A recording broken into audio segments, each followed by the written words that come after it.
Banyak orang mengira setelah telur menetas, tugas kita sudah selesai. Padahal justru di saat itulah masa paling kritis dimulai. Salah pengenangan beberapa jam saja, anak bebek bisa kehilangan nyawanya. Halo Bibi Paman, kembali lagi. Hari ini saya ingin menunjukkan salah satu proses yang sering dilakukan saat masa penetasan mencapai puncaknya. Awalnya kami memiliki dua penetas galon yang sama-sama berisi telur bebek.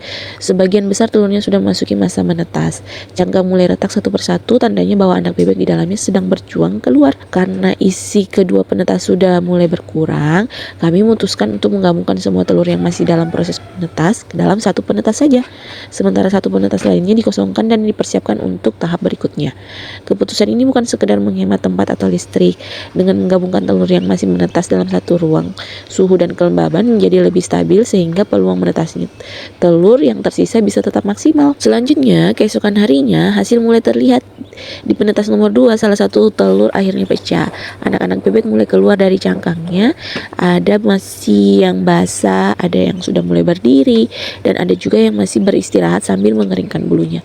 Anak-anak bebek yang baru menetas ini kemudian langsung dikeluarkan. Kami memindahkannya ke penetas galon yang sebelumnya sudah dikosongkan. Penetas itu kini berfungsi sebagai tempat penghangat sementara atau disebut dengan brooder.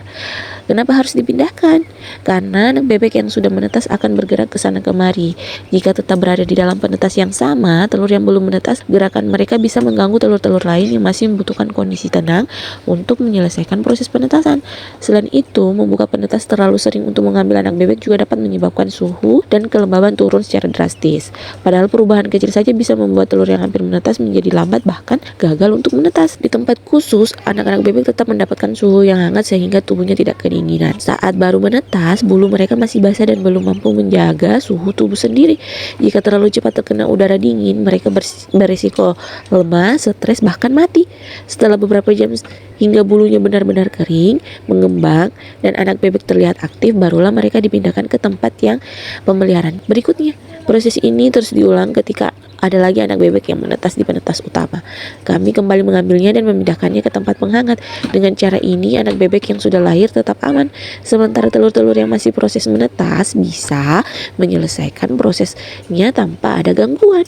Dalam dunia penetasan, keberhasilan bukan hanya diukur dari beberapa banyak telur yang menetas, tapi juga berapa banyak anak bebek yang mampu bertahan hidup dan tumbuh sehat setelah keluar dari cangkangnya.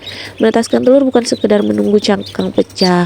Kesabaran, ketelitian, dan penanganan yang tepat adalah kunci keberhasilan anak bebek yang sehat. Karena setiap langkah kecil yang dilakukan dengan benar bisa menyelamatkan banyak kehidupan. Oke Bibi Paman, terima kasih sudah menonton. Bye-bye.